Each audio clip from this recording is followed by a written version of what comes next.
हे स्वागत आहे आपण मातीच्या भांड्यामध्ये आपण मातीच्या कढईमध्ये आपण शाबू मस्तपैकी असं बनवतो. आज शनिवार आहे, माझ्या मिस्टरला शनिवार असतो, त्यासाठी खिचडी बनवायची. आपण मातीच्या भांड्यात खिचडी बनवणार आहेत. त्यासाठी शाबू मी रात्री भिजू घातला होता एवढा.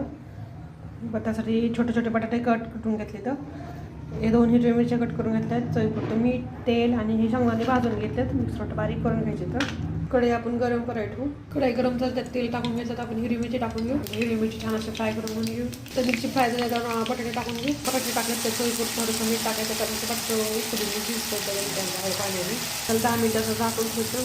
बटाटे उकडून घेऊ आपण, छान असं झाकून घेऊ. तोपर्यंत आपण शेंगदाणे बारीक करून घेऊ. मिक्सर वाटा शेंगदाण्याचा कुट्टा बारीक केला तर ह्या शाबूमध्ये टाकून घेऊ. आपण मिक्स करून घ्यायचं. बटाटे एकदम छान असे उकडलं झालं तर त्यात शाबू टाकून घेऊ. आपण एकदा मिक्स करून घेतलं, त्याच्यावर झाकून ठेवू आणि खाली टाकून आहे म्हणून सारखं सारखं हलवायचं असतं त्याला.